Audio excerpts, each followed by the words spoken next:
twabwirwa n'iki niba aba bategetsi bashya tubonye batazamera nk'abavuyeho bari abakegesi n'ibikonyuzi. Kuri iyi ngingo natanga nk'urugero rw'umusaza w'imyaka 75 w'Ikibungo wamubajije ati: nyakubahwa, sinzi niba numvise neza kubera amatwi y'ubusaza, mwatangiye mutubwira ko ubutegetsi bwanyu buzashyira imbere inyungu za rubanda. Ibyo se ni ibishoboka koko? Uko inyungu z'abaturage zakwitabwaho mbere y'iz'abategetsi? Iyi radiyo mwumva ni radiyo Inkingi, inkingi y'amahoro, ijwi riharanira ukwishyira ukizana kwa buri munyarwanda. Bakunzi ba radiyo Inkingi abasuhuje, muri kumwe na Musabyimana Gaspard hano muri studio za radiyo Inkingi Bruxelles mu Bubiligi. Tumaze iminsi rero tutakora bya biganiro byacu by'amateka, ubu nibyo tugiye gusubukura. Ndi kumwe na Padiri Fortunatus Rudakemwa. Fortunatus uriwe? Mwiriwe bwana Gaspard. Padiri, twatandukanye ubushize tukiri ku itariki ya 28 z'ukwezi kwa mbere mu 1961 kuri kongere yabereye Gitarama, ari yashyizeho repubulika igakuraho ubwami.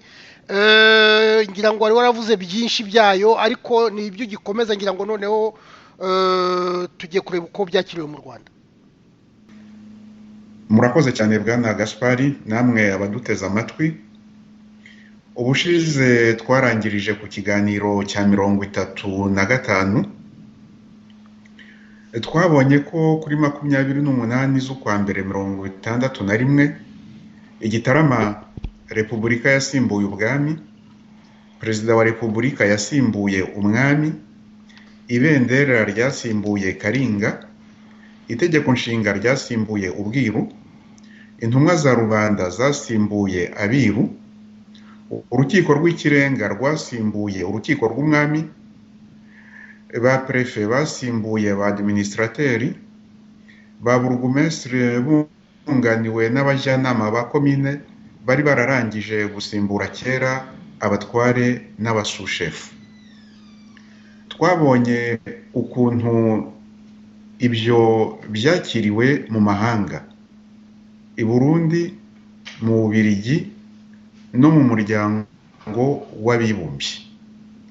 Ubu tugiye gukomeza tureba ukuntu byakiriwe mu Rwanda. Byakiriwe neza cyane kubera ko ingoma ya cyami yari ifite inenge nyinshi cyane. Twaziganiriyeho dutangira ibi biganiro. Iy'ingenzi muri zo ariyo ibindi bibi byose byakomokagaho, ikaba irondakoko rirengeje urugero. Ababonye bayikira kandi nibo benshi bo mu bwoko bwose bariruhukije. Ariko tubivuge tubisubire, hari abari bagifite ingingimira bibaza niba ibyo bijejwe n'ubutegetsi bushya bazabibona koko. Perezida Mbonyumutwa yafashe akabando ke. Mvuze ngo yafashe akabando ntimugire ngo yarashaje. Oya, yari afite imyaka 40 gusa. Akabando yafashe ni imodoka y'akazi yo mu bwoko bwa Chevrolet Impala ikiri nshyashya rwose y'umutonore. Akora ku munyamabanga we wihariye, secrétaire particulier, umusore Pierre Celestin Kabanda, wari umaze ukwezi yirukanywe ku maherere muri seminari nkuru ya Nyakibanda. Akora ku Mubiligi Emmanuel de Jamblin Domeux, wari umujyanama n'umunyamabanga mukuru mu biro kwa perezida, conseiller et chef de cabinet. Ubwo rero perezida Dominico Mbonyumutwa atangira kujya kubonana n'abaturage aho batuye mu makomini ku mirenge. Muri make icyo yakoraga ni ugusobanurira abanyarwanda ibikubiye mw'iriya mbonerahamwe maze kubabwira y'ibyahindutse igitarama kuri 28 Mutarama 61, aho u Rwanda rwageze uwo munsi n'aho rwaganaga. Perezida Mbonyumutwa yari afite uburambe mu byo kwigisha. Yari azi ko bidahagije kuba uzi icyo wigisha, ko ahubwo ugomba kuba uzi n'abo wigisha, kandi ibyo ubaziho ukabyitaho. Kwigisha ni umwuga, kandi abantu bose ntibawushobora. We yari abishoboye. Muri uru rwego, iyo abo wigisha babona ko ubakunda, barakurikira ibyo ubigisha bakarushaho kubikunda bakabyemera. Perezida Mbonyumutwa yari azi ko muri buri komine, kuri buri murenge, hari ibyiciro 4 by'abanyarwanda. Icyiciro cya mbere, abari bishimye cyane rwose, bishimiye impinduramatwara n'impinduramitegekere yari imaze kuba mu buryo bwihuse ariko budasubirwaho. Abo yarababwiraga ati, nibyo koko, nimwishime munezerwe, ariko mumenye ko inzira ikiri ndende. Ntimwirare. Ni intambwe ya mbere itewe, igomba gukurikirwa n'izindi nyinshi kandi zitoroshye. Ibi byanyibukije ibyo nasomye mu gitabo cya Nelson Mandela cyitwa Longue Marche vers la Liberté, inzira ndende iganisha ku bwigenge. Akavuga ati, uterera umusozi wa mbere ukabira icyuya, ukagira uti, ningera mu bushorishori bw'uriya musozi ikibazo kiraba kirangiye. Ukazamuka wawugera hejuru, imbere ukahabona indi misozi 5, nayo ugomba kumanuka aho ngaho ugeze, ukongera ukajya kuyizamuka umwe. Nuko abantu bivana ku ngoyi. Ibyo rero nibyo Perezida Dominico Mbonyumutwa yabwiraga abanyarwanda ati, hatewe intambwe ya mbere ariko hazaza izindi zitoroshye. Igice cya kabiri cy'abanyarwanda Perezida Dominico Mbonyumutwa yahuraga nabo ni ababaga bishimiye ibyari bimaze guhinduka, ariko bagakomeza kugira amakenga bavuga bati,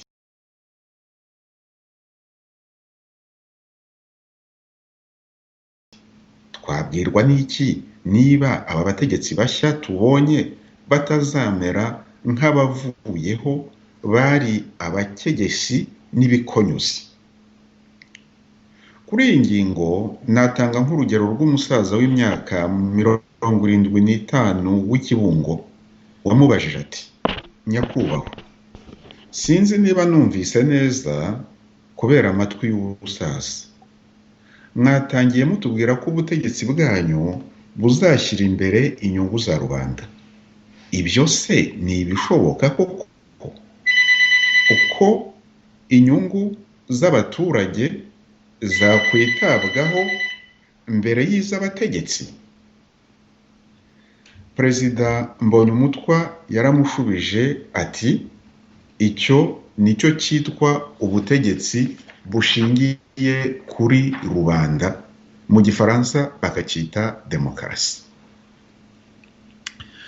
Igice cya gatatu cyabaga kigizwe n'abakundaga ingoma ya cyami, bakaba bari bababajwe nuko yahirimye, bakibaza niba ingoma nshya itazakorera abatutsi amabi ingoma ya cyami yakoreraga abahutu.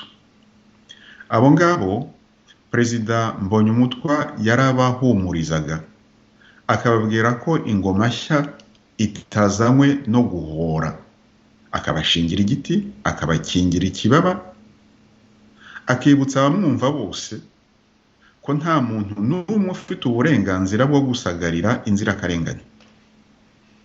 Perezida Mbonyumutwa yabwiraga imbaga y'ababaga baje kumusanganira ko adakora ibitangaza, ko atari Imana Data ushobora byose, ko atari we wenyine na leta yarayoboye bazakora byose mu Rwanda. Mu mvugo y'ubu yarabwiraga bati ntabwo turi aba Superman. Akagira ati u Rwanda ruzazamurwa n'amaboko y'abana barwo bose bashyize hamwe. Ubwo rero agasobanura birambuye uruhare rw'abantu b'igitsina gabo, abasore n'abagabo, agatinda ku ruhare rw'abari n'abategarugori, uruhare bashobora kandi bagomba kugira mu iterambere ry'igihugu, iterambere nyaryo rirambye kandi mu ngeri zose. Abari muri ibi byiciro bitatu babaga bari hamwe bicaranye cyangwa se bahagaze hamwe iruhande rw'abandi. Ntihagire ukeka ko Perezida Mbonyumutwa yamaraga kubonana na bamwe ahantu agahaguruka akajya kubonana n'abandi ahandi. Oya, mu mbwirwaruhame imwe discours yagiraga icyo abwira buri tsinda. Hari icyiciro cya kane cy'Abanyarwanda batashoboraga no kwihanganira kumubona cyangwa kumwumva. Bagiraga bati nta Rwanda rutagira umwami. Niyo umwami yavaho kandi yasimburwa n'umututsi nawe wo mu bwoko bw'Abanyiginya. Ntabwo dushobora gutegekwa n'Abahutu, ntidushobora gusangira ubutegetsi nabo, twe turigendeye. Bene abo rero bafashe utwabo barahunga, ntawe ubirukanye, ntawe ubahungese cyangwa ngo abagirire nabi ku buryo ubwo ari bwo bwose. Yewe nta n'uwabatangiriye ngo babwire ngo bahame mu Rwanda ku ngufu.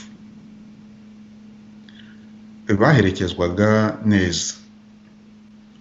Muri bo ukunzwe kuvuga cyane kurusha abandi, kandi ndizera ko atari ibinyoma, ni Rutagambwa, ise wa Perezida Paul Kagame w'u Rwanda ubu ngubu.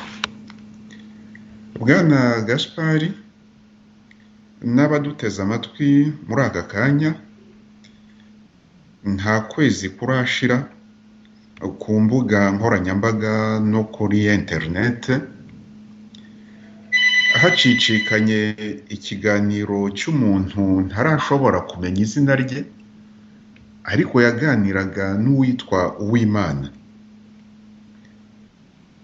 Uwo muntu waganiraga n'undi witwa Uwimana akavuga ati ise wa Kagame Rutagambwa ntabwo yavuye mu Rwanda ahunze, ni bene wacu bariya turaturanye.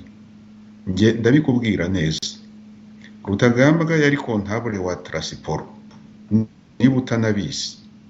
Urumva ahantu hitwa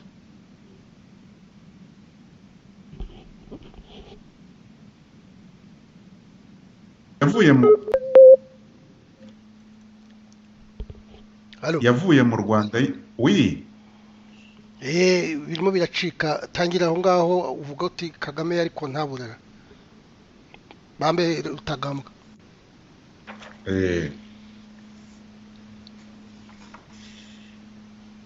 Nge ndakubwira neza ibintu nzi. Rutagambwa yari kontabule wa Transiporo ahantu hitwa mu Byimana. Aho ni iwacu, ndakubwira ahantu nzi. Yavuye mu Rwanda yimutse, nta muntu umwirukana, nta muntu umuhungeta. Yavuye mu Rwanda yari afite isambu, yayisigiye umuntu witwaga Kanyamibwa. Kagame n'aho agarukiye yasanze uwo Kanyamibwa akiri muri iyo sambu. Reka mbibabwire, nta muntu n'umwe wayikozeho. Kanyamibwa yarakiyirinze. Kagame arangije arayimwambura, ayiha uriya wari Rwangondo, uriya waciye imanza zo kwa Kabuga. N'ubu ngubu ashobora kuba akiriho. Urumva, nta muntu watwaye ibyo kwa Kagame, nta muntu wigeze akora no ku isambu yo kwa Rutagambwa. Ni abantu bagiye bimutse.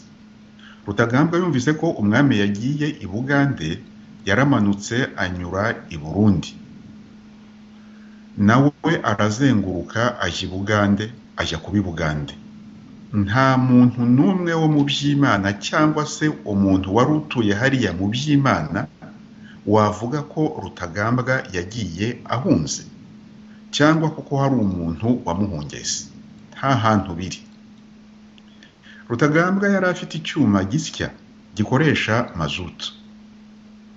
Yagiye kugenda akigurisha n'umuntu w'umukanishi. Urumva rero ko atagiye ahunze.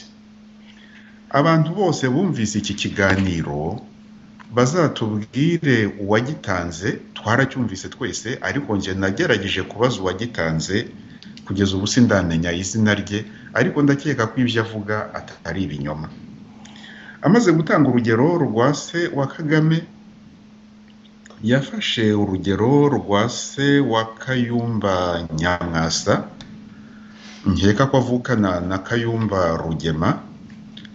Rugema nawe uherutse kuvuga ibintu byatumye ntonda urumeza, igihe yavugaga ngo inkotanyi ntizicaga, ngo inkotanyi ntizishe. Reka tubyihorere, abatwumva nabo ubwo murabyibuka. Uyu mugabo rero akagira ati, ise ubyara ba Kayumba yagiye muri 30, 1930. Ntabwo ari abahutu birukanye umuryango wa Kayumba. Ntukubeshya. Kayumba nta nubwo yari inkotanyi, yari umuganda, yari afite urwego rwa prefe mu majyaruguru y'Ubuganda. Ibyo twari tubigezeho tuvuga ko kuri 28 z'ukwa mbere 61 hari abatutsi bavuye mu Rwanda bagira bati ntaho byabaye ko twategekwa n'abahutu, turigendeye. Bamwe mu bakiriye nabi impinduramatwara n'impinduramitegekere mu Rwanda bakaruhunga kuva mu Gushyingo 59 kugeza kuri 28 Mutarama 61, ntibageze ishyanga ngo batuze baruha amahoro. Batangiye kurutera guhera mu kwezi kwa kabiri Gashyantare 1961. Umutwe bari bibumbiyemo bari barawuhaye izina ribaranga ku ntambara, rikaba n'icivugo, izina abanyarwanda bose bazi, ingandurarugo yiyemeje kuba ingenzi, ari byo inyenzi mu magambo ahinnye. Perezida Dominiko Mbonyumutwa yihutiraga kugera aho zabaga zateye zikica abantu, zikangiza ibintu birimo n'amatungo ndetse n'inka, zigatwika zigasahura. Yarahageraga kugira ngo ahumurize abaturage bakomeze babane mu mahoro, ntibafatanye n'izo nyangabirama, kandi ntihagire uzira gusa ko agira icyo apfana nazo.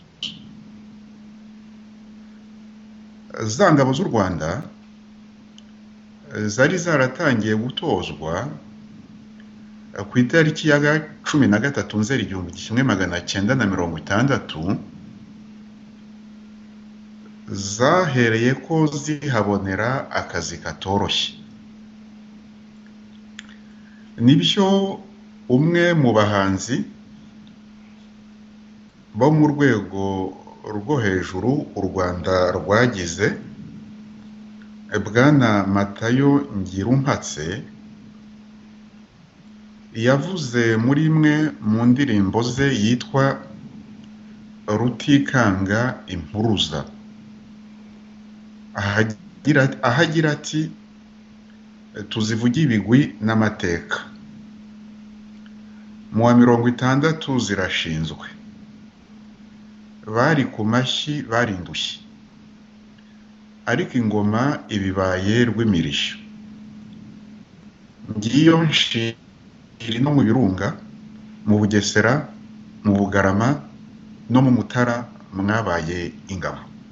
Ndibwira ko abanyarwanda benshi bakibuka iyi ndirimbo.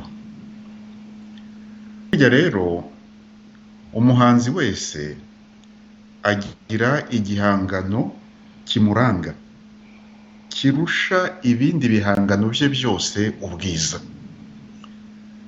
Mu gifaransa bakita chef d'œuvre, mu cyongereza ubanza ari masterpiece.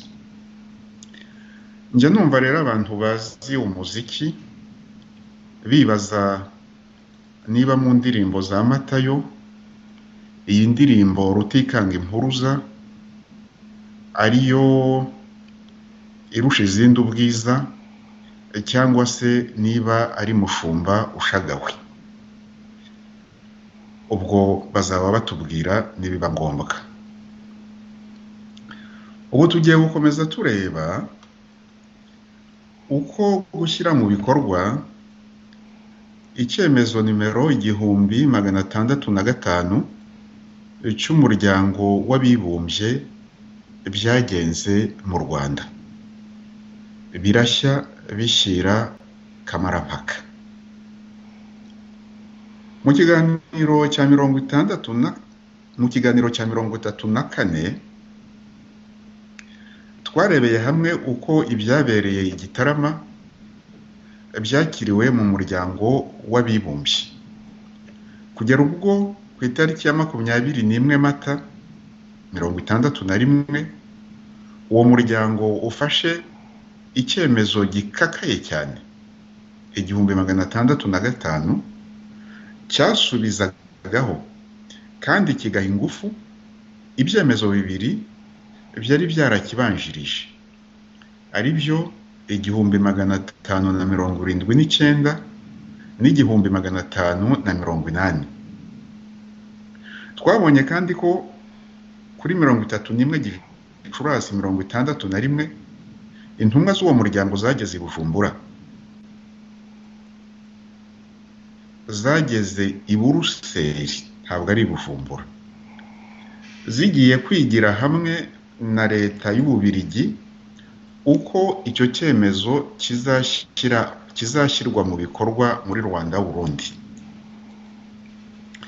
Leta y'Ububiligi yifuzaga ko abantu b'igitsina gore batatora. Ntabwo kwari ukubasuzugura, ahubwo kwari ukugira ngo imirimo yo gutegura amatora muri Rwanda Burundi yihute kandi ihenduke, ntitware amafaranga menshi. Iyo abari n'abategarugori badatora, akazi ko kuyitegura kwari ukuba ari ugusubira mu malisiti y'abari baremerewe gutorwa mu matora y'amakomine. Kuyasubiramo ntabwo byari kugorana, ibintu byari kwihuta. Intumwa z'umuryango w'abibumbye zaranangiye. Inari yari yarazibwiye ko abari n'abategarugori bazatora umwami n'ubwami. Bumvaga ayo majwi y'abagore n'abakobwa yabafasha gutsinda. Minisitiri Spark yabazaga ziriya ntumwa z'umuryango w'abibumbye, atese iwanyu mu bihugu mukomokamo, Haiti, Irani na Togo, abagore baratora? Bati oya, ntabwo batora, ariko ni hahandi izo ntumwa ntizive ku izima. Ikindi baganiragaho cyari icyifuzo ko hatabaho muri Rwanda Burundi ubushyamirane hagati y'intumwa z'umuryango w'abibumbye n'abakoloni b'Ababiligi. Izo ntumwa zahagurutse i Buruseli ku ya 7 Kamena kwezi kwa 661 zerekeza i Bujumbura, aho zageze ku itariki ya 8 Kamena bukeye bwaho. Ikitarumvikanye neza mu kiganiro cya 35 nuko muri urwo rugendo bari kumwe na bwana Jean Paul Harwa tumaze kumenya no kumenyera. Bari kumwe kandi n'undi mugabo w'umubirigi witwa Georges Carlier, wari ufite uburambe mu by'ububanyi bw'amahanga, diplomasi. Akaba yarahagarariye ububirigi i Rabat muri Maroc ku rwego rwa ambassadeur.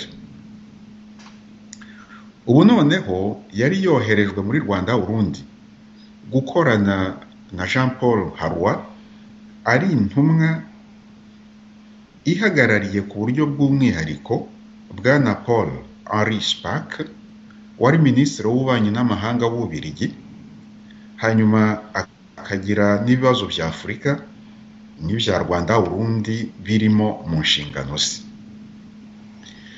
I Bujumbura, bwana Georges Carlier yari ashinzwe kandi guhuza leta y'ububirigi na ririya tsinda ry'intumwa z'umuryango w'abibumbye. Nk'uko twabibonye, Max d'Orsanville wari uyoboye intumwa z'umuryango w'abibumbye yashinze ibirindiro bye aho ngaho i Bujumbura. Ernest Gassou ukomoka muri Togo wari umwungirije, we yoherejwe i Gitega, umurwa mukuru gakondo w'i Burundi, kugira ngo atangirire kandi arangirize ubutumwa bwe mu Burundi nyine. Nawe wa munya-Irani bwana Majid Ranema yoherejwe i Kigali kugira ngo abariho akorera ubutumwa bwe mu Rwanda. Gassou na Ranema bari bafite buri wese mu biro bye abakozi 3, barimo umuyobozi w'ibiro chef de cabinet n'umunyamabanga secrétaire. Hakaba n'undi umukozi witwaga field service. Narabajije barambwira bati umuntu witwa field service cyangwa se field service management ni umukozi ugera mu biro ari uko agiye gushyira ku murongo ibyo yabonye aho abantu batuye mu byaro cyangwa mu mijyi, cyangwa aje gukusanya ibyo abariyo bamwoherereje. Nk'uko izina rye ribivuga mu Cyongereza, field service management, ashinzwe guhora ari aho abantu baba, ntabwo ari umuntu wo kwicara mu biro. Buri wese muri bariya bakozi rero, Ranema na Gassou yari afite abo bakozi 3, umuyobozi w'ibiro, umunyamabanga n'uriya field service.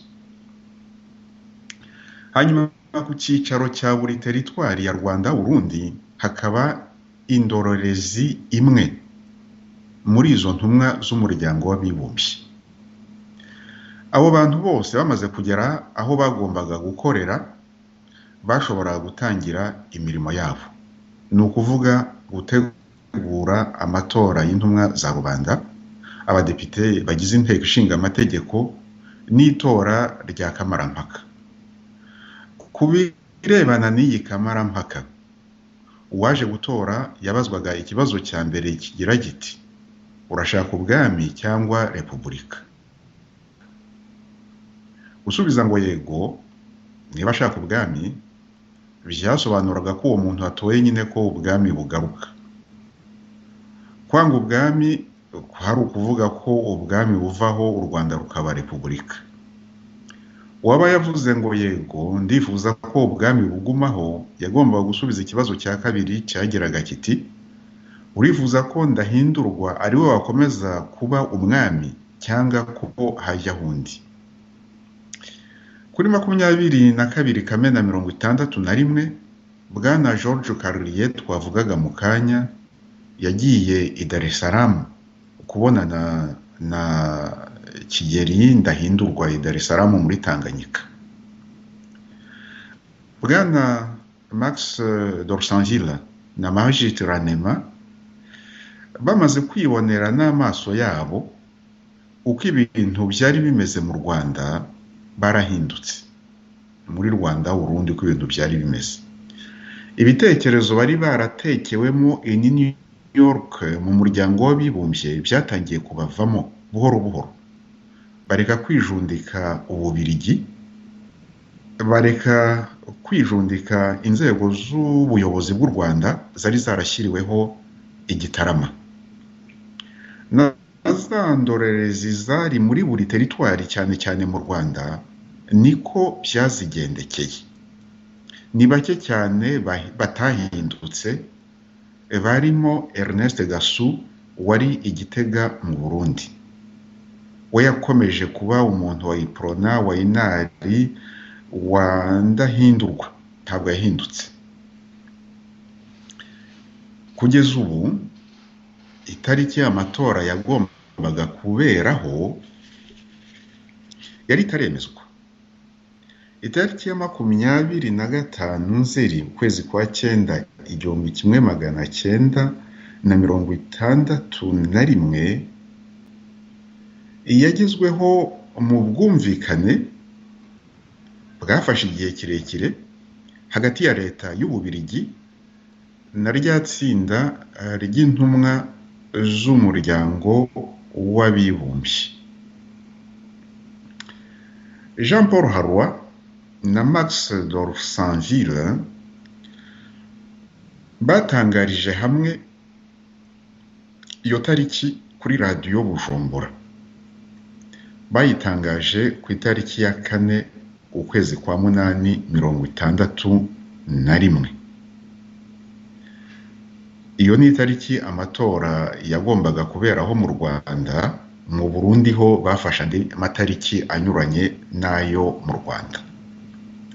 Uwo munsi ku itariki ya 4 z'ukwa 8 1961 Jean Paul Harwa na Max d'Orsangila batangaje ko mu matora y'u Burundi buri shyaka rizaba rirangwa n'urupapuro ruriho igishushanyo symbole kiranga iryo shyaka nyine.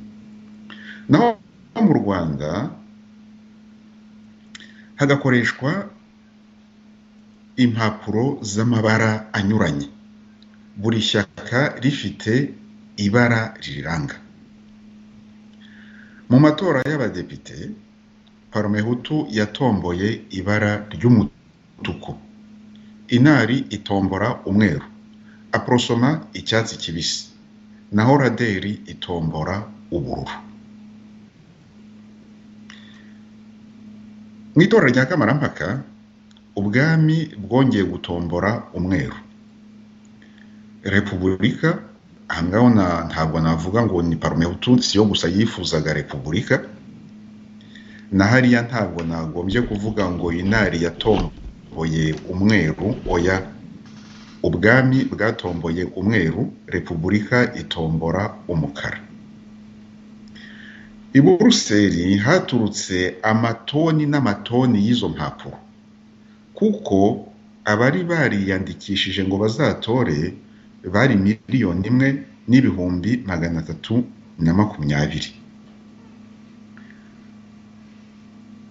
Buri muntu wese utora yagombaga gushyira urupapuro rw'ibara ahisemo mu ibahasha yabugenewe, akayifunga akayishyira mu isanduku yabugenewe.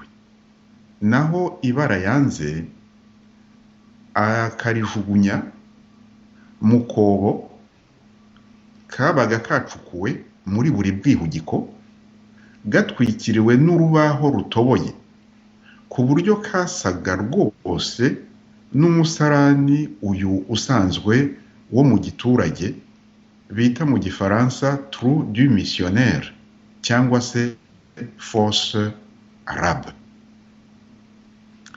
Mu kubwira abaturage ba Rwanda Burundi itariki y'amatora n'ukuntu azagenda, Harwa na Dorsanville babashishikarije no kwita ku mutekano, bakawukomeraho, bakawubungabunga cyane. Impamvu nuko nko mu Rwanda umutekano wariho uhungabana ku buryo bubiri. Ubwa mbere nubwo nakwita uburyo bworoheje, ni ugucyocyorana kw'abantu bari mu mashyaka anyuranye bahuye, cyangwa se bamwe bavuga nabi abandi muri za mitingi zabo. Kugira ngo abantu batamarana muri za mitingi ntizihungabanye umutekano, hari hemewe mitingi imwe gusa buri cyumweru, amashyaka akagenda asimburana mu kuzikora kugira ngo abarwanashyaka badahura bakamarana.